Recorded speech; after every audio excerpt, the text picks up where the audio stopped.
If you are sick and tired of popping blood pressure medications daily and looking for a natural way to reverse your high blood pressure, this video is for you. Today we are going to cover a very important topic, and that is high blood pressure. This topic is very important because right now there's an epidemic of high blood pressure going on. If there's one thing you really want to control, it is your high blood pressure. And the reason is because it can cause heart attack, strokes, blindness, and kidney failure. But the problem is that the underlying cause of high blood pressure is totally misunderstood by a lot of people. Unlike what I was taught in clinical pharmacy while in school several years ago, that hypertension is essential. There's something called essential hypertension. As you grow older, we were taught you will have it and there is nothing you can do about it. Just take your medication. That is not totally true. Over the years, I've come across a lot of people who were really determined to reverse their hypertension using nutritional protocols, and they have done it. I want you to think about what I'm going to say next, and that is the number one thing that causes hypertension for most people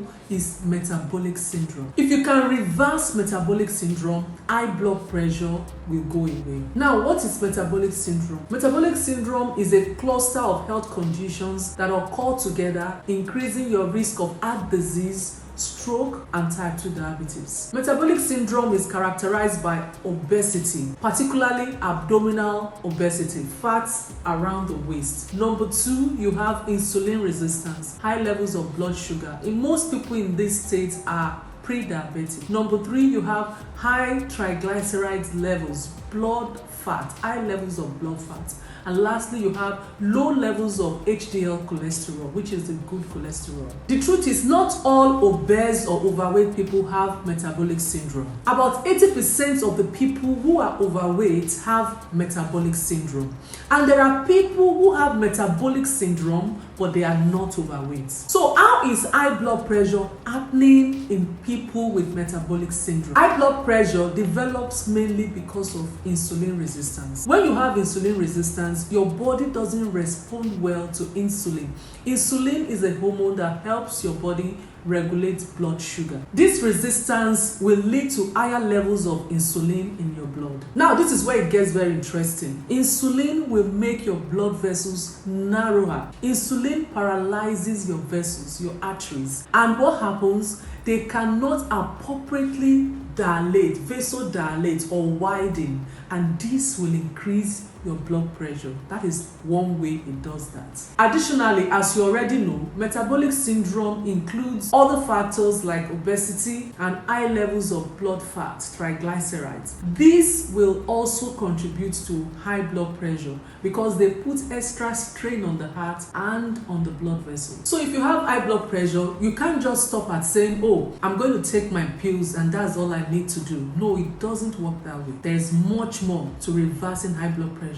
You must fix metabolic syndrome. And if there are other secondary causes of your hypertension, like kidney problems, they also must be addressed. This reminds me of the story of a man in his early to mid 60s that came to see me several years ago. At that time, I didn't know a lot about the natural interventions that I know now. And he came and he was troubled, seriously troubled. And in his words, he said, why did this happen to me? I take all the medications that my doctor tells me to take. Why did I have a mini stroke? A mini stroke occurs when a part of the brain doesn't get enough blood supply for a short time, causing temporary problems like numbness or weakness on a part of the body and trouble speaking. The symptoms usually last for a short period, typically less than an hour, and they resolve on their own later without causing any permanent damage. A mini stroke is like a warning sign that a much more serious stroke can happen later. So to reduce your risk of strokes and other complications that come with high blood pressure, it requires much more than just taking your medications. You must know what's driving your blood pressure.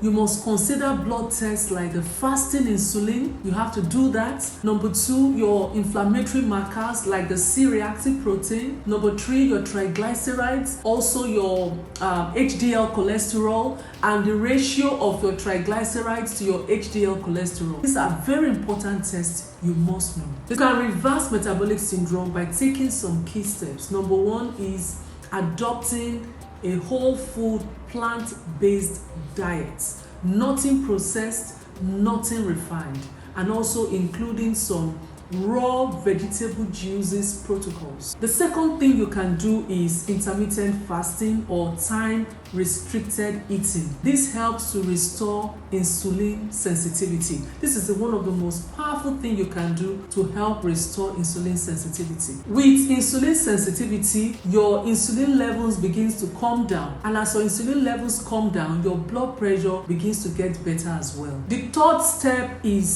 stress management. Chronic stress contributes to metabolic syndrome. Practice stress reducing techniques such as deep breathing exercises, meditation, and spending time in nature. So having high blood pressure isn't the end of the road. Rather, it marks the beginning of a crucial journey to uncover the root causes and craft effective strategies to overcome it. So if you found this video valuable, I'd like you to like, share, and subscribe to this channel if you have not. Thank you for watching.